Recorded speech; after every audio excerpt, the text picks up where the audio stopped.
usando el telescopio más sofisticado de su época. Este reveló que el Sol era solo una estrella entre millones de otras dentro de la galaxia de la Vía Láctea. Pero, ¿era la Vía Láctea todo lo que había? Y si así era, exactamente qué tan grande era. Desde el surgimiento de los poderosos telescopios, los astrónomos han estado mirando al cielo, pero no tenían medidas de lo lejos que estaban las cosas, a excepción de las estrellas más cercanas. Edwin Hubble resolvió ese problema creando lo que se llama una vela estándar, una estrella de brillo conocido, y si sabes lo brillante que es, puedes medir qué tan lejos está, porque mientras más tenue parece algo, más lejos se encuentra. Es como un tren en la distancia. La luz se ve opaca y se va haciendo cada vez más brillante a medida que se va acercando hacia ti.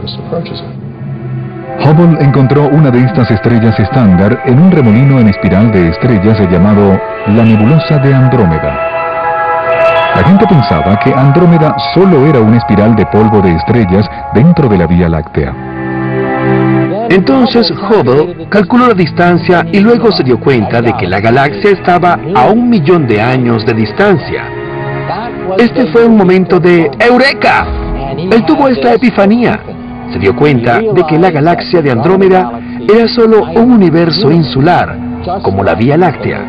Así que en un instante el universo pasó de ser una cómoda galaxia de la Vía Láctea de 100.000 años luz para convertirse en este fantástico universo, quizás de miles de millones de años luz.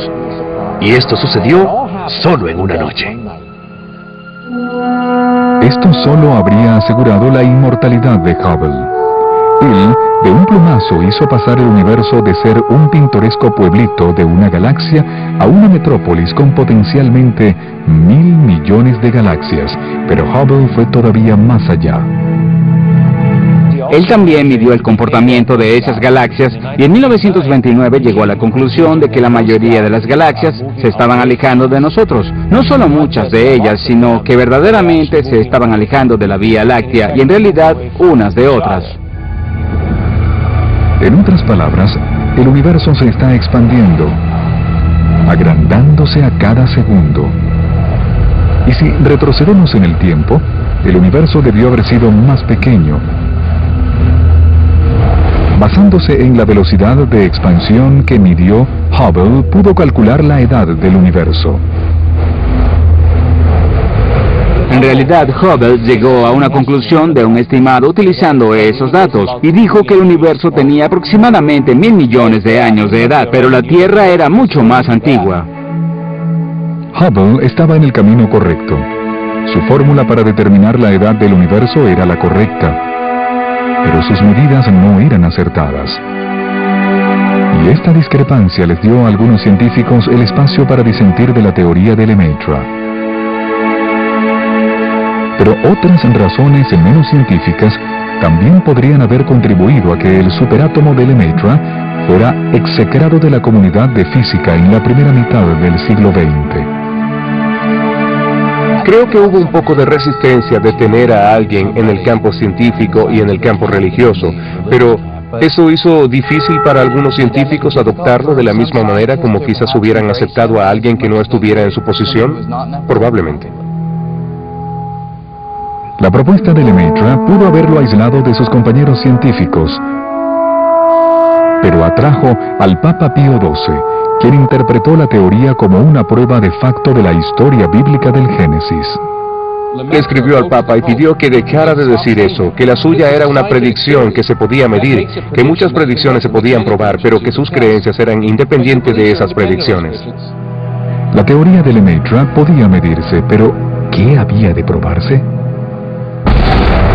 Parece improbable que miles de millones de años después del hecho que la prueba decisiva del Big Bang apareciera, y a menos que esta prueba decisiva se encontrara, otras teorías del universo podrían ser propuestas y el huevo cósmico de Lemaitre permanecería sin salir del cascarón.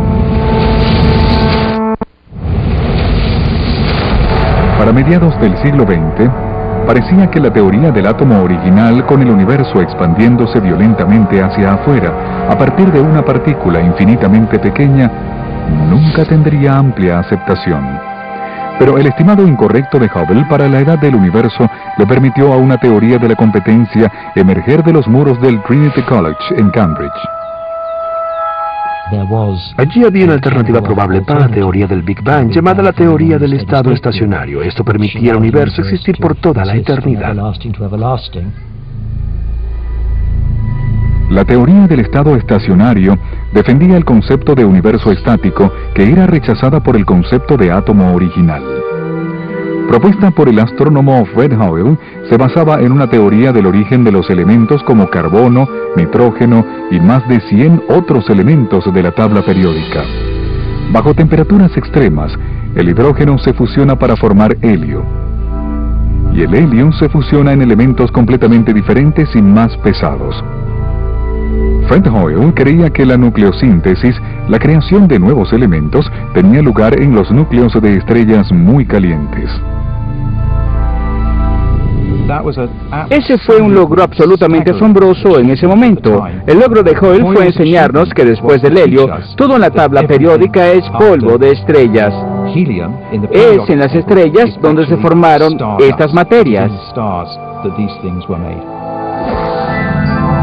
Pero la teoría no pudo aplicarse para la formación del hidrógeno y la mayor parte del helio del universo.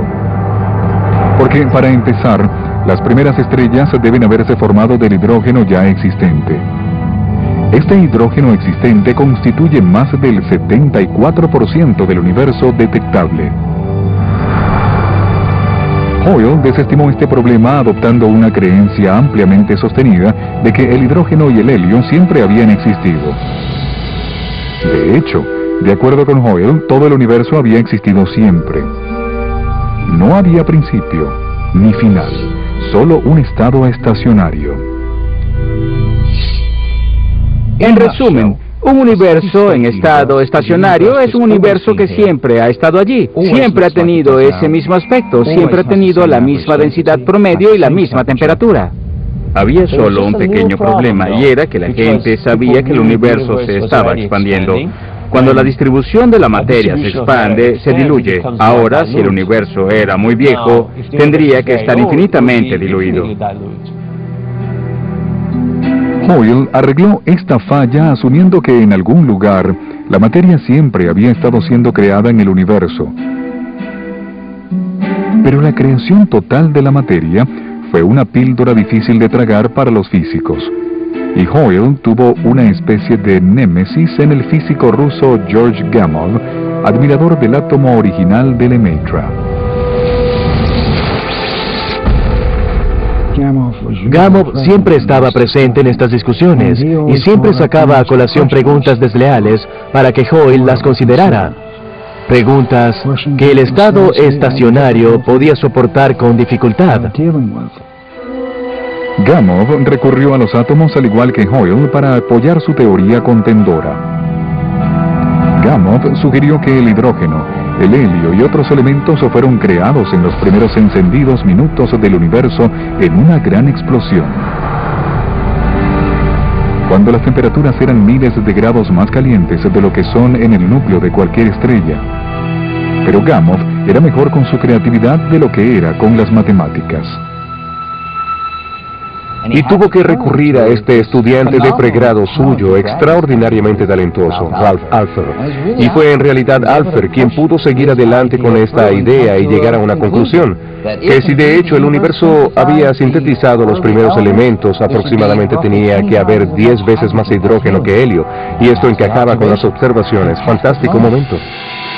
Alpher y su colega Robert Herman refinaron la predicción de Lemaitre del calor remanente detectable de la creación, un fuerte elemento que apoyaba la teoría del Big Bang. George Gamow se planteó una simple interrogante: si el Big Bang había sido tan caliente, entonces después del choque, después del resplandor, el eco del Big Bang no podía haberse enfriado tanto. Así que